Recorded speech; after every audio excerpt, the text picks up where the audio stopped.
I was thinking about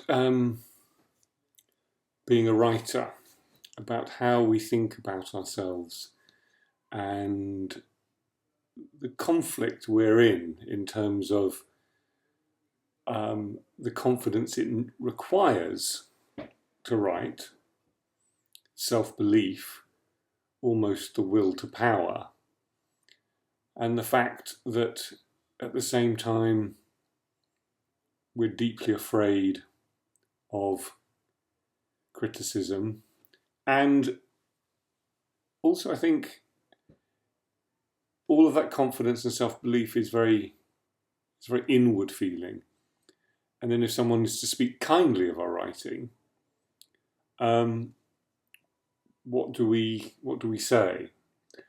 And the reason I'm thinking about this is that I have a new book coming out next year. It's very different from anything I've written before, and it is the biggest book I will ever write. I mean, both in size and in intellectual scope and emotional depth, and how much it says about what I believe in of anything and my writing. My learning curve has gone up like that, and then to this, and then hopefully it'll plateau and probably fall off. When I lose my mind in a number of years. But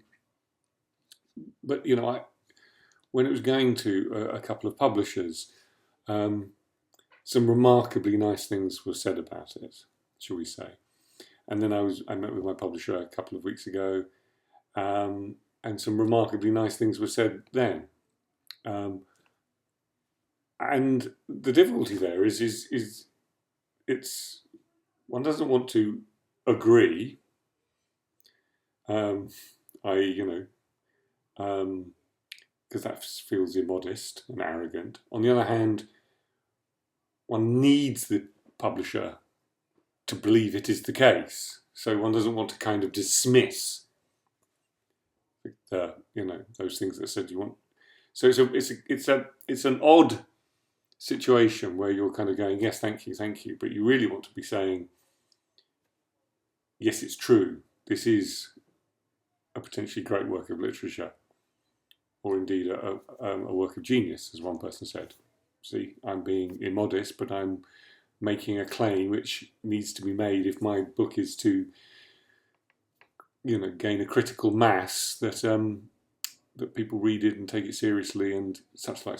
So it's complicated. So you spend some of your time sometimes just hoping it's good, but to finish something of this size, you must believe it. Then you hope someone's going to say nice things about it and want to publish it.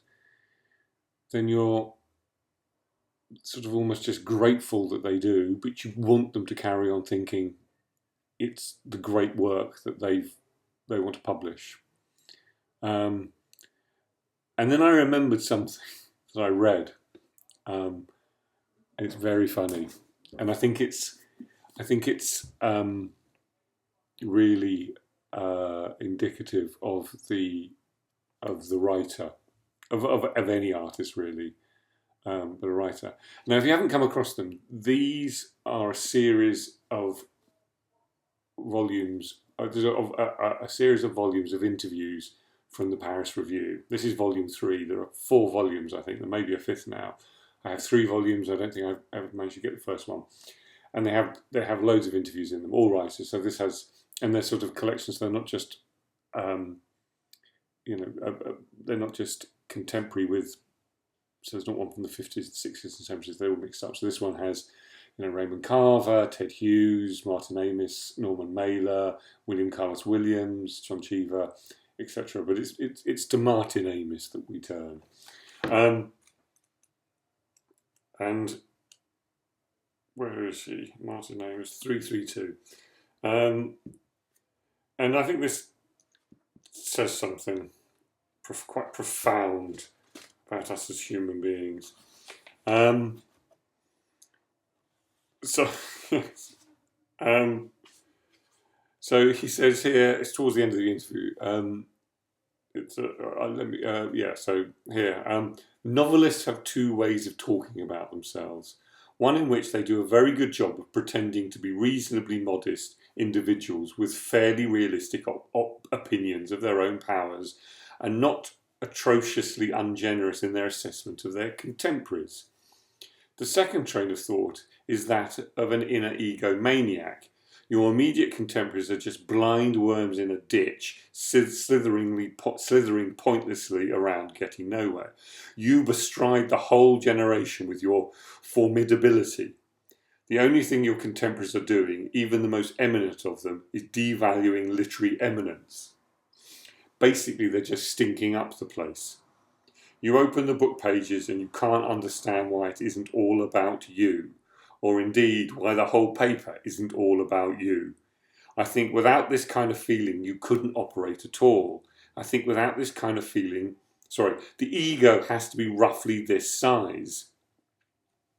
And I think that is a deep point. It's very hard to write a book and to write a long book and be committed to it, to have that level of self-belief that people will take notice, read it, and value it.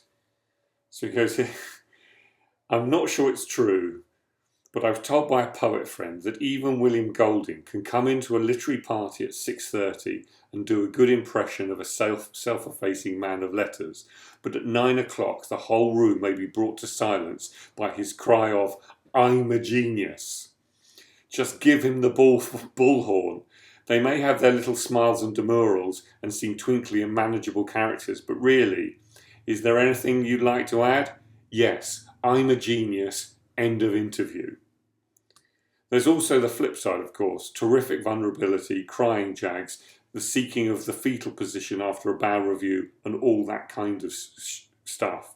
One of the perks of being a writer, son of a writer, is that I don't think I've had much of that myself, a huge self-love. Or maybe I see things clearly because writing has never seemed to be an unusual way of making a living or spending your time. Well, that's it. I think just quickly on Martin Amis, he's often subject to terrible reviews simply because who he is. And I think he seems like quite a kind man. I've met him a couple of times very briefly. He seems quite protected, but if you read Experience, I think he's a kind of feeling man. But I think he's absolutely right about this dichotomy of writers. We want to sort of demur when people say, this is great, but we also want to say, I'm a genius, and just ditch all the books you're publishing and focus entirely on mine. I don't think either is insincere. I think they are both the case. And if we didn't have the sensitive, almost kind of apologetic side to us, then I think we'd find it very hard to inhabit characters who are broken or simply ordinary. But if we didn't have the I'm a genius side to ourselves, then why would we persevere? Now, of course, stating I'm a genius doesn't mean we are, but we need that self-belief. Obviously, it all comes together when someone states he's a genius or she's a genius. But of course, that's not for me to judge. Anyway, that's it. And I'm going to invest in a good microphone. Too many people are now beginning to complain about the sound. That's it. Many thank yous, or many thanks. Bye.